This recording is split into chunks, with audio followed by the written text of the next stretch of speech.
Hello, this video is about how to draw and paint trees. In this video, I will try to share with some tips that I learned from my experience drawing those and teaching kids how to draw the trees. We're going to talk about the regular trees that are going to have leaves on those and that may change through the season. So the first thing we're going to talk about is the shape of the trunk.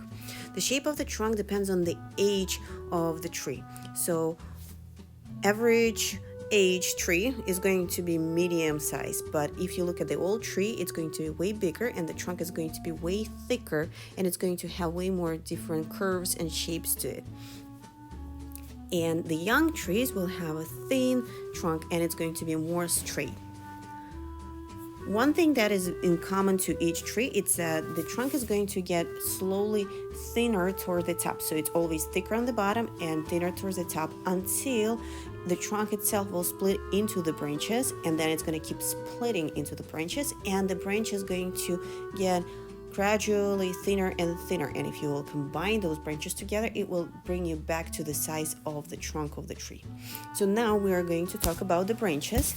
And the first thing that you want to remember that the branches don't grow just from the side of the tree. They grow all the way around. So if you will start your branch right from the center of the trunk, it's going to look like it grows in the front of the tree. Or sometimes if the line of the trunk is going to go in the front of the branch, it means it's going to be the branch that grows from the back of the tree, and the branch is going to attach to each other smoothly. If you will take a closer look, it's going to look more like a U letter shape in between those. So one more important thing about the branches, that they have to grow towards the same direction. I would recommend to split those with a degree like 30-40 degrees. You can go more and less, it's up to you. Just don't go more than the 90 degrees because then your branch is going to grow uncontrollably. Another thing, try to go with the longer branches. Don't make the carrot shapes because that looks like more like a spikes. It doesn't look like a real branches. And one more thing that is important for those who is going with a liquid media is that you want to start with the beginning of the branch and go move your brush towards the end of the branch, so your line is going to end up thinner in the end of the branch because the branch is gradually getting thinner and thinner, as I did mention before in this video. One more important thing about the branches is amount of the branches. So now I'm going to show you a few different samples type of the trees. So it doesn't have to be always just with the straight branches that look like Y letter shape. It can be whimsical tree, it can be birch tree, or any other trees you want to create. But one more important thing about those is that the lengths when the trunk starts to split in the branches and where the branches start to grow, this size of the tree is bigger than the size of the trunk that is naked, that doesn't have any branches on it. So once again, the size of the branches is bigger than the naked trunk on the bottom. Remember about that. Always try to go with more branches and more leaves on that. The third part is going to be all about the roots. And most of the time people don't really think about the roots because most of the roots are hidden under the ground, so we don't really see those. And this is true, but then a lot of times people who's just starting to paint or draw trees, they get confused how to start the tree, like how to touch it to the ground. So a lot of times we're going to see just the beginning of the roots that are going to sit right on top of the land, which means they're going to repeat the shape of the landscape. So if the landscape has a flat shape to it, so the root's going to go flat. If it's a hill, then the root's going to repeat the hill shape. And don't forget about the perspective. So if the roots go all the way around, the front roots will have perspective to that. Now we are going to talk about leaves. We are going to talk about the general shape of the leaves and how they look, how to put those on the tree, but we're not going to discuss the specific shape of the leaves or the color of the leaves just yet.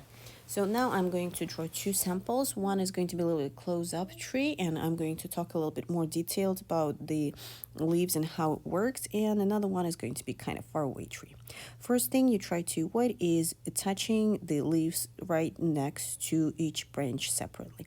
It doesn't work that way. The thing is, there are the whole bunch of branches that we talked about that grow on the back of the tree, and if we don't see them, we're probably going to end up seeing all those blobs of the leaves that are going to be in the back. We might not see all of them. They're going to be covered with a lot of front leaves, but it is still there, and it's very hard to predict how the front leaf is going to cover the back one. So it's easier just to go with the layers and layers of the leaves. So start from those that are on the back, then you can add some darker colors more close up to the trunk, because that's where the light doesn't go through as much, and the layers and layers of leaves create more shading in there. And the leaves that are on the top, they're going to have probably a lighter color, and some of them going to just float in the air, maybe not even attached to the branches, but it's still going to look fine. Now we're going to create the background tree in 3 easy steps. First, we're going to create those darker background leaves with a huge blob. You can use few colors if you want to. Then I'm going to put the trunk of the tree with all the branches. And in the third step, we're going to add one more layer of the front leaves. You can also use different colors for that one to make it more realistic or detailed. Part 2 is going to be more about coloring in our tree. So I'm going to use a piece of paper with a sketch of the tree on that I already prepared, and I'm going to use acrylic paint, and I'm going to start with coloring in the trunk of the tree. The first thing I will recommend you never to use just a straight brown for the tree.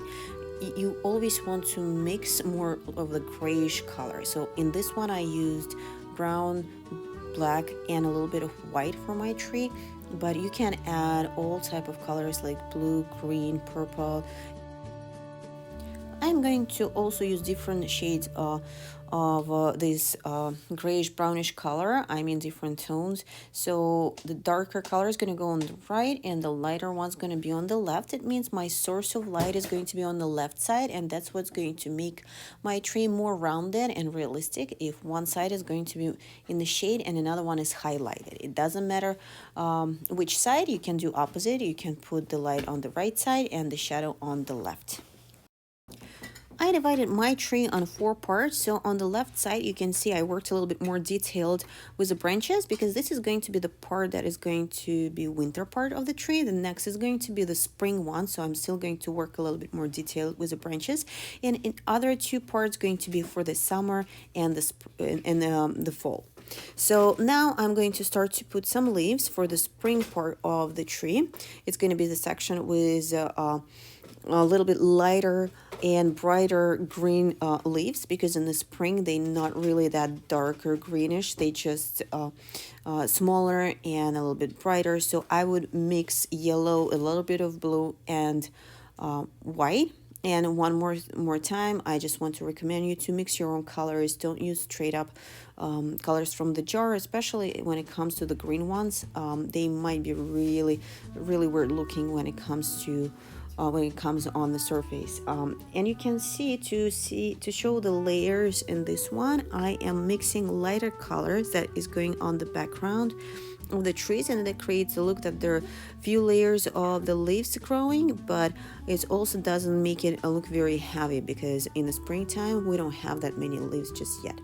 Now I'm mixing a darker green, which is you see I use this darker, more bluish green, which even if you will use more of a blue color, it's not going to be anything wrong with that. And I am moving towards the summer part of my tree, this summer quarter, that I am going to color with more of the leaves. And you can see I'm trying to mix as many different shades of the green as I can, and I put all those random blobs and the layers of those blobs around and around. And you see in the summertime most of the branches will be covered with the leaves, so you don't have to work that detailed with the tiny branches, but you definitely want to add a lot of leaves, and you want to use a lot of different shades of green for that.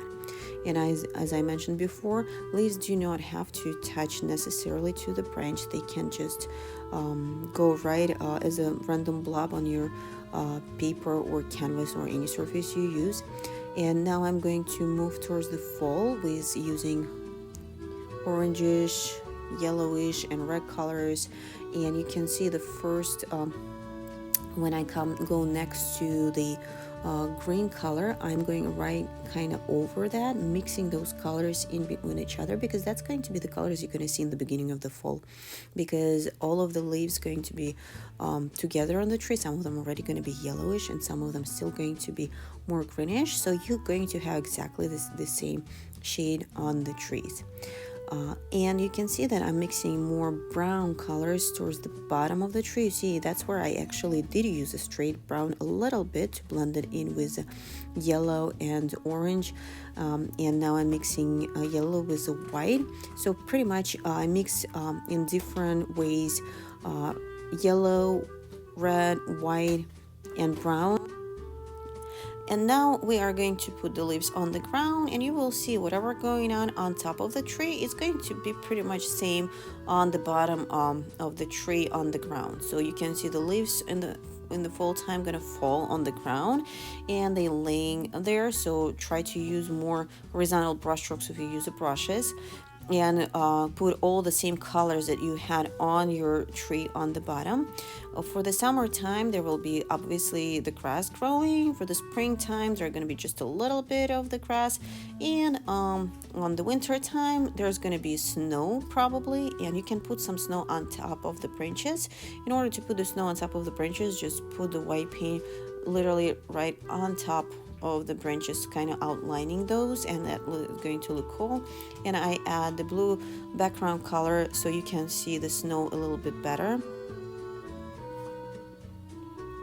And now I am just adding a little details on my laptop, and you can see more now of the snow on the branches. And I am going to add a tiny little branches that's sticking out in between the leaves, and I am going to add some tiny leaves on top that are more highlighted and a little bit more detailed. So pretty much just doing a little touch-ups of the drawing, and I hope you enjoyed that video. I hope it will be helpful for you, and it will answer some basic questions about how to draw realistic tree. And if you have any questions, you can always ask me in the comments. And if you will like that video, I will really appreciate. And here is the full result of the sketch that I was doing to show you today. And the next video probably will be about birds. Thank you for watching the video.